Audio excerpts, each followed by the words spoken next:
Today you'll meet a team of over 80 nurses in Florida who mobilized to save the life of a baby girl needing a liver transplant, and how their rapid response gave her a second chance. In West Central Africa, the Adventist Church is stepping in as communities face a rise in kidnappings and instability, providing support through faith-based outreach. And in Albania, a small congregation sees big growth as two sisters lead children's ministries in the same church that once welcomed them as visitors. The people, the challenges, the impact. These stories and more coming up now on ANN.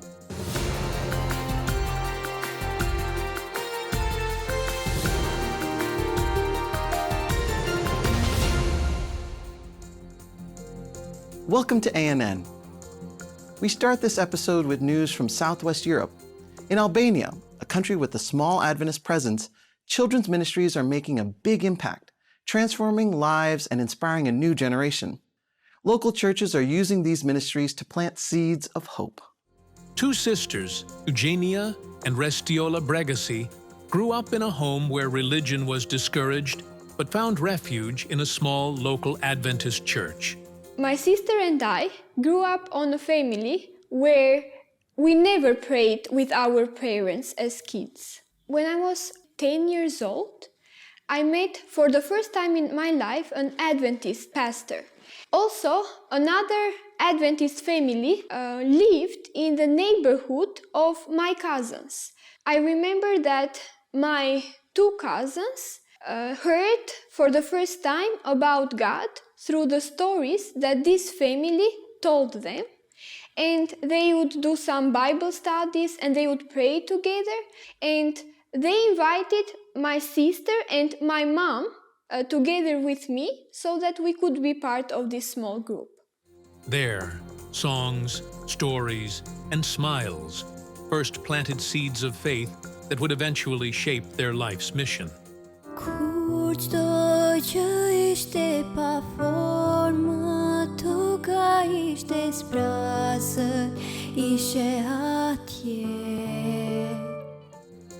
Despite family opposition, they persevered with the support of volunteers and prayer.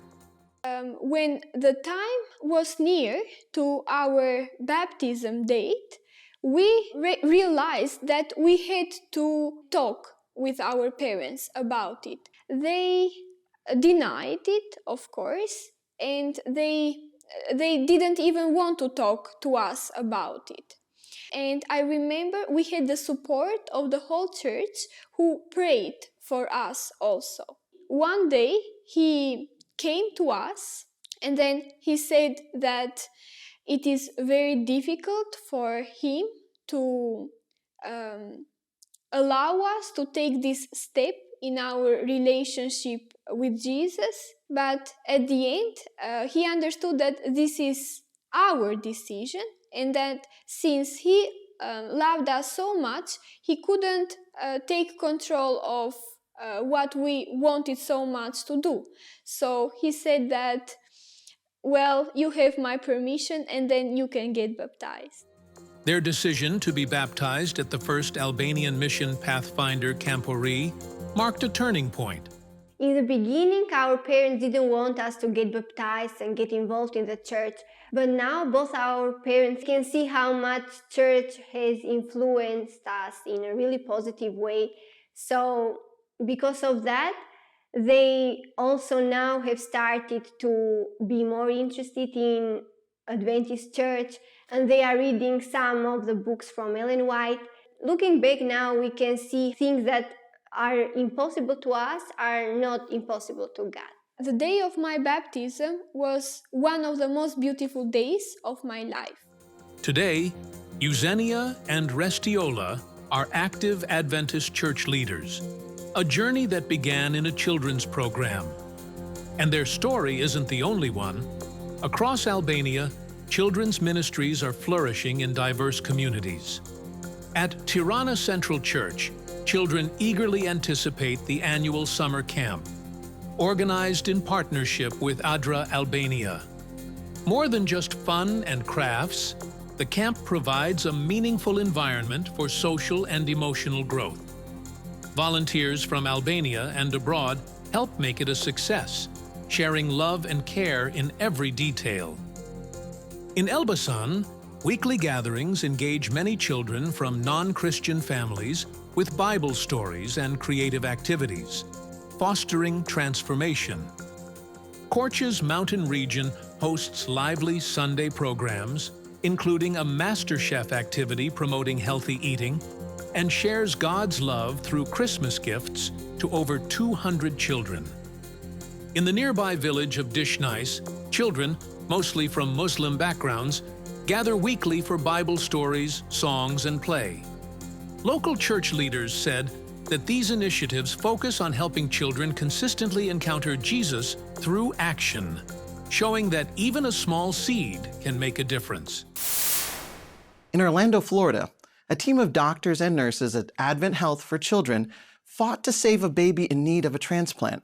Their relentless efforts were rewarded. When people talk about miracles, Maddie is truly a miracle. It was the first couple months we thought everything was fine. It wasn't, we just didn't know. Our daughter was small, our daughter was jaundiced. We didn't know any better, and we were at a different hospital system and nobody noticed it. We show up and it's a new hospital, we don't know anybody. Instantly, we knew this is where we need to be and that they were going to care about our child as much as they would care about their own. Maddie had biliary atresia, a relatively rare disease. About 70 to 80% of infants with the disease will eventually need a liver transplant. I was there the day that we told her mom and dad that, we're doing everything we can, but we don't know if she's gonna make it. You have this little baby that's so sick and she just needed a liver, but we had to get her to the point where she could get a liver. There were several nurses that we could tell emotionally were connected to this child and were willing to fight with us. If there's something that we can do, we're gonna try, and sometimes that one treatment that we've never done before will save her life. In the 100 days that Maddie was here, every one of our 80 nurses contributed to her care in some capacity. All of a sudden, one of our favorite doctors came in and she said, we had a liver. Took care of her for several days, and to see her thriving like this is amazing. It gives me a lot of hope for other kids because everyone can get better and be Maddie. It makes me happy that I chose the career that I did, that I'm a nurse. Advent Health, a nonprofit organization affiliated with the Seventh-day Adventist Church, is one of the largest healthcare providers in the United States.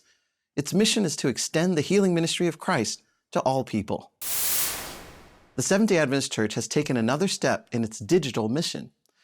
This time with the launch of 7chat.ai, a new artificial intelligence tool designed to answer Bible questions, support spiritual studies, and assist church members with reliable faith-based content. Trained on official Adventist materials, 7chat.ai understands questions, learns from data, and responds in line with the church's teachings. It can help with sermon preparation, doctrinal questions, and initial spiritual guidance. Still in beta, it reflects the church's broader commitment to responsible, ethical technology aligned with biblical principles. And church leaders are clear: artificial intelligence is a mission ally, but it will never replace human connection, nor the core values of the Christian faith: salvation, love, and hope. In May, Andrews University celebrated the graduation of 137 students from 33 countries at the Theological Seminary, recognizing their achievements in graduate and doctoral programs. As the flagship institution of the Seventh-day Adventist Church in Berrien Springs, Michigan, Andrews University marked the occasion with a joyful celebration. Wagner Kuhn, the institution's chief academic officer, describes the event as a time of joy and gratitude to God. The feeling we have when we have so many students graduating is a feeling of joy, of thankfulness, of praising God for His blessings, for His providences. It's a feeling that many miracles have happened. Many students who are graduating, they started around the COVID era. And today, one of our graduations, the auditorium was filled with people that I haven't seen as many since COVID started. So it was packed full, extra rooms for them. So what we feel that God has been with us. This is what we feel. At the same time, what we want is for these students to bring to their communities, to bring to their families a sense of purpose, that they are with God, that they want to do the will of God, that they want to go forward and change the world, because they came here to seek knowledge. They came here to affirm their faith. So we want them to go out there and be disciples of Jesus Christ. The Seminary of Theology held a special worship service to celebrate the graduates and their families, who gathered to share in this meaningful moment. We have 137 graduates who applied to March. So this is a great number. And from this 137, we have also a nice group of ladies, sisters, women who are graduating. And besides that, out of this 137, they are from 33 countries, from Angola to Zimbabwe, and many countries in between from the whole world, including Australia, Brazil, and China, and also North America. So this is a very nice group of graduates, very strong one. And they are graduating from like 5 master programs and 2 doctoral programs. We are really praising the Lord and glorifying His name for all these graduates, because it is celebration not only of their skills, but what God did in their lives. So I would invite anybody that wants to learn. There's a lot of teachers and people here that have spent their lives preparing themselves to mentor us, and you will learn so much. You will learn about yourself, about others, and more than anything, you will be part of a group of people that are wanting to learn, that are wanting to strive to be better. And so I think this is a great opportunity that you won't find anywhere else. We have one of the things I loved about the seminary is the different outputs, the conversations that we're having, the real life experiences that we're sharing. And so it's something that you guys can do, can have, and it's a wonderful way to start ministry. So come, I invite you to be part of this wonderful body of believers that is preparing themselves to minister to others in this world in need. Call to serve is a very strong call, and the call to proclaim the gospel is not just to ministers, it's to everyone. It is the in Matthew 28. But I felt that I could do more, that I needed to prepare myself to be able to talk to people, to preach His word, and to reach people. Sometimes you talk and they don't listen, but a lot of prayer goes into it. We started the program here at Andrews. It has been a blessing in my ministry. We have grown in several parts. One of the things that I thank you, the Lord, the most, it is for the encounter I have had with the Holy Spirit, where I learned that we need the daily baptized of the Holy Spirit. And the growth here at Andrews has been significantly in my ministry, and I praise the Lord for that. After the break, a historic evangelistic wave sweeps across Inner America with more than 87,000 baptisms. We'll take you there next.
The Inter-American region of the Seventh-day Adventist Church concluded its first 4-month evangelism campaign of 2025 with over 87,000 baptisms across its 25 regions, culminating in a grand celebration in Chiapas, Mexico. Hundreds gathered at the Expo Convenciones in Tuxtla Gutierrez, Chiapas, for the end of the campaign themed Hope Inter-American, Heaven Awaits You. Church leaders and members were praised for their dedication to sharing the gospel in their communities. Eli Henry, president of the Adventist Church in Inter-America, described the celebration as a joyful event. He emphasized that the time has come to share the good news of salvation and the fulfillment of Christ's promises.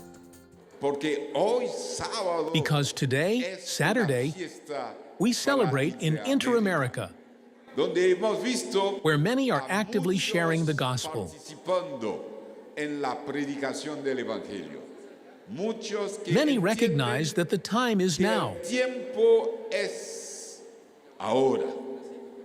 The perfect moment that God has given us to announce the end of all things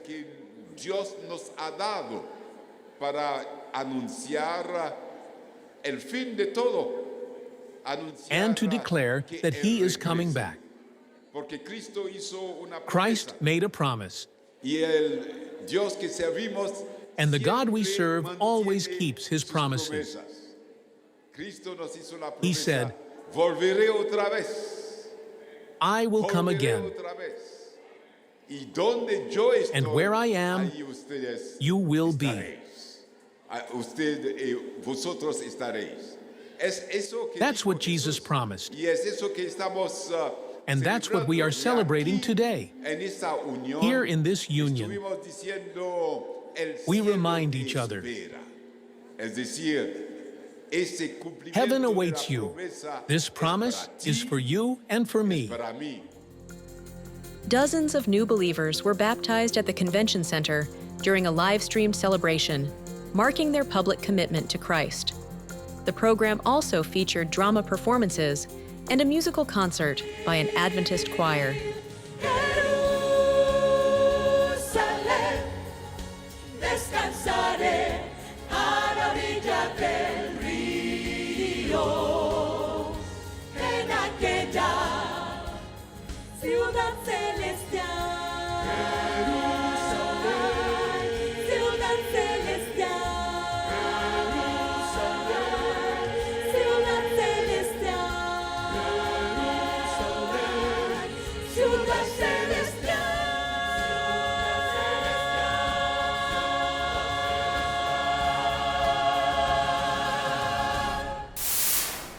From West Africa comes a powerful testimony of God's protection. 10 Seventh-day Adventist students, including a church leader, were miraculously released after being kidnapped by armed men. Nigeria continues to face a severe security crisis, marked by widespread kidnappings and violence, affecting even members of the Seventh-day Adventist Church. While traveling to Babcock University for the GYC Africa program, 18 students were ambushed near Ore, and 10 were kidnapped. After over 40 hours in harsh jungle conditions, they were miraculously released unharmed, an answer to the prayers of church members and the coordinated efforts of Nigerian security forces. Despite the trauma, the students testified that their faith in God was strengthened. If we all live as Seventh-day Adventists and him who is a non-Seventh-day Adventist doesn't come out alive, what would the world say? But I thank God that God spared all of us. At that moment, I knew that indeed there is God and that God will save me. At that moment, I had no intelligence, no science, nothing could help because that's actually my background. I always believed in cause and effects, logic, rationality. But at that moment, none of those things could help. Only God could help. Adventist leaders expressed gratitude to God for the miracle of their safe return. GYC came to West Central Africa Division, and Babcock University became our center. For this reason, all our young people and professionals in the campuses of learning and beyond are converging here in Babcock University, April 17 through 21 for this very important gathering together in the name of the Lord. And it's been a blessing so far because the Lord has been wonderful in our midst. Even though the evil one tried to dent this experience when on Wednesday a group of our students coming to this Congress were kidnapped on their way, but immediately we got the news, God's people have been in prayer. In fact, on Thursday when we prayed for this group, we prayed that by the grace of God, they would join us in this Congress. And to the glory of God, the next day, we got the news of their release, and there was such a great excitement in the camp. And it has been wonderful, and we just give God all the glory for what He has done. And of course, we believe He will continue to do for us as we continue to serve Him. Adventist Possibility Ministries events worldwide calls leaders and members of the Seventh-day Adventist Church to grow in awareness and support to embrace people with special needs. After last week's story from Brazil, where a local church created a fully inclusive Sabbath experience for blind, deaf, autistic, and physically disabled individuals, 2 major events in other parts of the world continue to highlight the Adventist Church's growing commitment to inclusion. In the Inter-American region, over 600 leaders and members gathered virtually to celebrate the 10th anniversary of Adventist Possibility Ministries. The retreat focused on emotional, spiritual, and physical healing, with sessions on caregiving, mental health, and deaf ministry. Church leaders encouraged congregations to embrace people with disabilities not merely as a program, but as a mission of compassion and belonging. Meanwhile, in North America region, the Disabilities Ministries annual conference, held at Living Hope Seventh-day Adventist Church in Virginia, marked a historic moment with record-breaking attendance. Speakers and youth shared personal stories, workshops offered practical training, and attendees voiced strong support for establishing a permanent disabilities ministries in the local church. The event showcased the talents of individuals with disabilities and left participants united in one conviction. The time for this movement is now. From South America to the Caribbean and North America, the message is the same. Adventist Possibility Ministries promotes the belief that all people are gifted, needed, and treasured, and are called to serve Christ and their communities, regardless of any limitations they may have. Let's head to South America, where Adventist missionary aviation is transforming lives in hard-to-reach places. Discover how the skies over Peru have become a bridge of hope and salvation for isolated communities.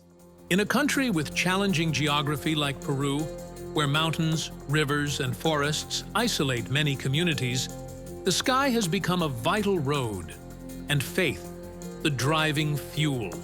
Since 1997, Peru Projects, a missionary aviation initiative inspired by an Adventist program in the United States, has been delivering medical aid, spiritual support, and hope to these remote regions. Mexican missionary pilot and program leader Eben Espinosa shares his journey. I received an emergency call. I was on my way to rescue someone in need. I boarded the plane and took off into a beautiful morning. The sun was shining and everything was clear. But halfway through the flight, the weather took a turn. It grew dark, and strong winds began to toss the plane from side to side. Lightning flashed, and thunder rumbled as a fierce storm rolled in. I faced a tough decision. Should I turn back to base or press on to save this person? I truly enjoyed hearing the stories Pastor Rascoon shared with me. I could picture myself experiencing all those moments, even though they sometimes made me feel a little scared. The dream of becoming a pilot and soaring through the skies with the birds filled my thoughts every time I recalled the pastor's adventures. The years passed, and I graduated with a degree in theology from the University of Montemorelos in Mexico. Shortly after, I received a call to serve as a pastor in Ensenada, Mexico. By then, I had started a family with my wife, Elvia, and our son, Herber.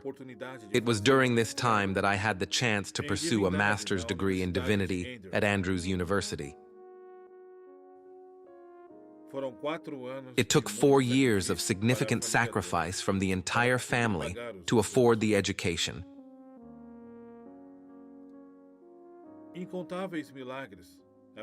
We experienced countless miracles that demonstrated God's protection in our lives. The birth of our daughter Amy was a true blessing, bringing even more joy to all of us. Meanwhile, I continued to dream of becoming a pastor, pilot, and missionary, ready to serve wherever God led us. After earning my master's degree, I signed up for a commercial pilot training program at Andrews University. For 3 years, I learned from some of the top instructors in commercial aviation. I worked alongside highly experienced professional pilots and successfully completed all the required credits and flight hours to graduate.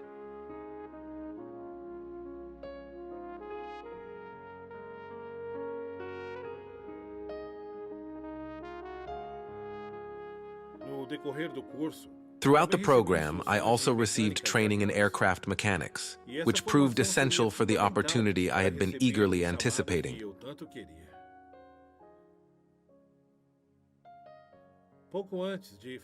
Just before my final exam for the pilot certificate, I visited the evaluator's office to have a conversation with him. Good morning, sir. How are you doing today? How's your morning, sir? Today is your check-in day. By the end of today, you'll have your commercial pilot license. I know you have a big dream of going to Papua New Guinea. But in my hands, I have an answer for you.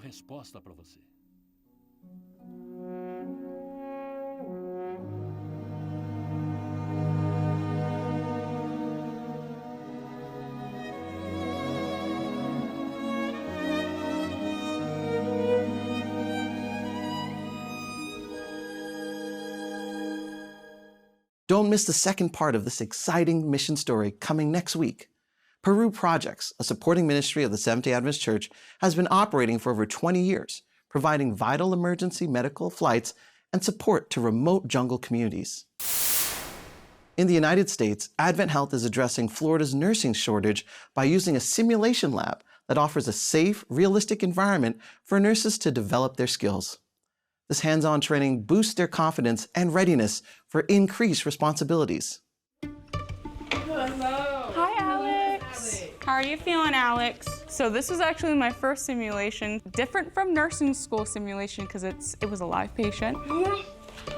Here at the Simulation and Training Center, I was able to do a simulation where the patient was agitated and we had to call the doctor. Perfect, thank you, doctor. Give her medications. Do you guys have any meds in the room? A lot of times they don't have those mentors and they feel lost when they go into the field and they're scared. And so to work with mentors, to have somebody they can talk to, it's huge for the students. Can you take a deep breath for me? The patient is going to benefit from that confidence and that knowledge base and the experience that they were able to gain. We're gonna give you some Zofran. It's to help with that nausea, okay? Some of these things that I don't get to do on my floor, I get to learn for if I ever do get it on my floor, and now I will know. You guys did very well, like sharing and talking out loud. Yeah. The training that we can do under one roof is just gonna be amazing for our team members. It was scary at first, but me and my teammate, we knew what to do. We'll get you home, okay? We gotta make you feel better. I liked it a lot. That's it for this week's edition of ANN. To learn more about the Adventist Church, visit adventist.org. And for more stories of faith and mission from around the world, go to adventist.news. As Psalm 96:3 reminds us, declare his glory among the nations, his marvelous deeds among all people. Thanks for watching. Until next time, God bless you.